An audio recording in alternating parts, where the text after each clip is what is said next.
Hello everybody, नमस्कार। सब लोग बढ़िया है। हमने पिछले वीडियो में चर्चा की थी हमारे मणिपुर चक्र में कौन सी वृत्तियाँ हैं, कौन से हमारे अभिव्यक्तिकरण है, कौन सा हमारा इसमें इमोशंस है, तो कैसे ये काम करते हैं। आपको बताया था कि जो हमारे इमोशंस है, हमारी जो वृत्तियाँ हैं, वो ज़्यादातर बाहर की तरफ में अपने आप को एक्सप्रेस करती है और शुरुआत इसकी चक्र से होती है, लेकिन एक्सप्रेशन इसका बाहर ही होता है। तो कुछ वृत्तियाँ पॉजिटिव है मणिपुर चक्र में, कुछ नेगेटिव है। जो नेगेटिव वृत्तियाँ हैं उसको हमको कैसे अपने केंद्र की तरफ लाना है, उसके लिए कौन सा आसन हमने कहा था, या मयूरासन या उसका सब्सिडरी आसन, वो है नौकासन या बोलते हैं धनुरासन।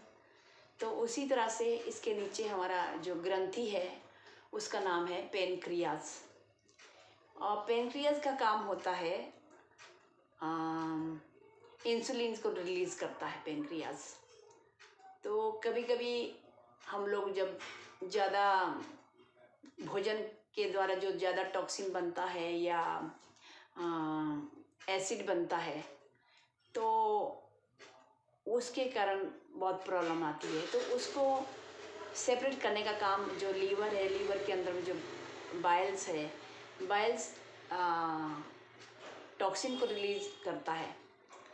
तो अगर एक्सेस टॉक्सिन हो जाए या एक्सेस गैस या एसिड बन जाए, तो जो ये है हमारा इंसुलिन जो पेनक्रियास से रिलीज़ करता है, तो इंसुलिन भी बाइल्स के साथ में टॉक्सिन को सेपरेट करने का काम करता है। लेकिन एक्चुअल में इंसुलिन का काम क्या है? शुगर को ग्लूकोज में कन्वर्ट करना। तो अगर इंसुलिन अगर टॉक्सिन को सेपरेट करने में लग जाए, तो जो शुगर है, तो शुगर क्या करेगा? शुगर ग्लूकोज में कन्वर्ट होगा नहीं, और ये क्या हो जाएगा? वो नर्व सेल में या ब्लड में चला जाएगा। और शुगर अगर ब्लड में जाता तो क्या होता है? डायबिटीज़ होता है। तो इसलिए कभी कभी लोग क्या करते हैं, डॉक्टर लोग एक्स्ट्रा इंसुलिन लगाने के लिए इंसुलिन को इंजेक्ट करते हैं बॉडी में, है कि नहीं? तो इसलिए इसको हम लोग को ध्यान रखना है कि हमारा इंसुलिन कम ना हो। अगर इंसुलिन कम रिलीज़ किया पेनक्रियाज और शुगर को कन्वर्ट नहीं कर पाया ग्लूकोज में, तो दिक्कत हो जाती है, एक्स्ट्रा इंसुलिन चढ़ाना पड़ता है।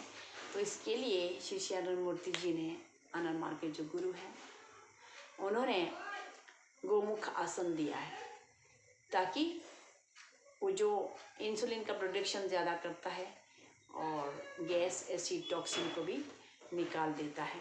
हमारे जो स्पेशली हमारे इस चक्र में, चक्र कौन सा? यहाँ पे स्वादिष्ठान चक्र। तो जो इमोशन इस चक्र में, क्योंकि इस चक्र में क्या होता है, इमोशंस शुरुआत होती है चक्रों से और उसका फैलाव बाहर की तरफ है। तो यहाँ पे सब 6 जो हमारे एक्सप्रेशन, जो इमोशन है 6, वो है अवज्ञा, मूर्छा,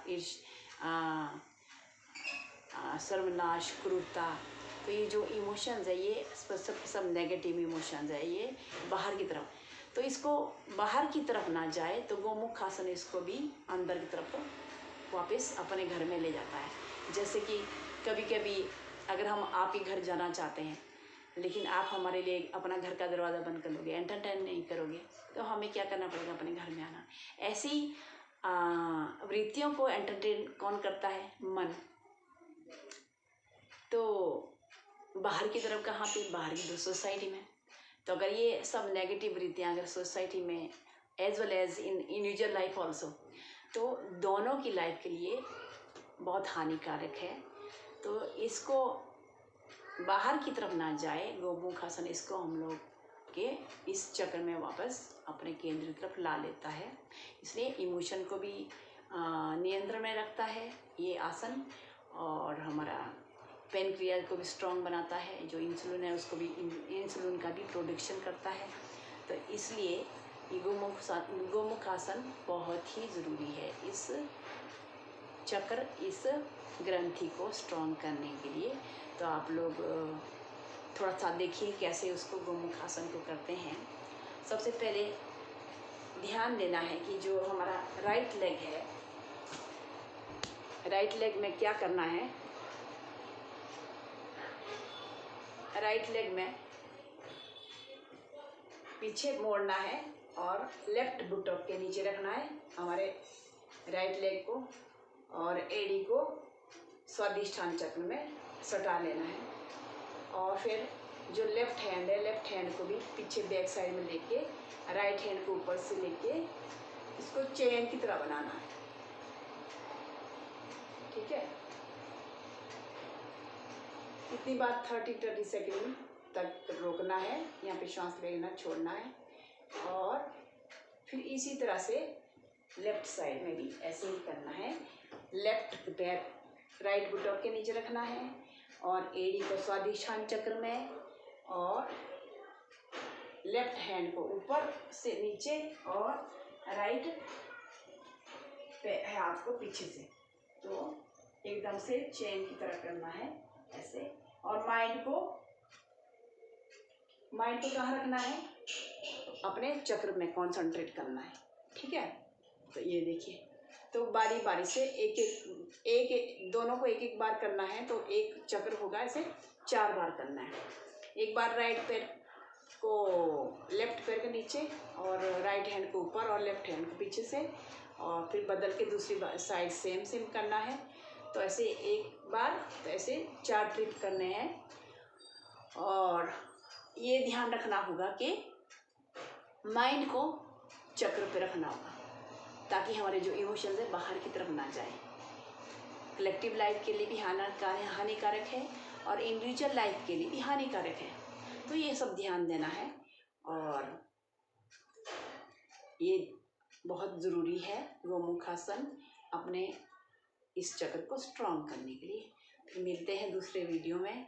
आप लोग अगर अच्छा लग रहा है वीडियो तो आप लाइक, शेयर, फॉलो और कमेंट ज़रूर करें ताकि दूसरे लोगों को भी ज़्यादा लोग को भी जानकारी हो। अपने हेल्थ को अच्छे रखेंगे। ठीक है, नमस्कार।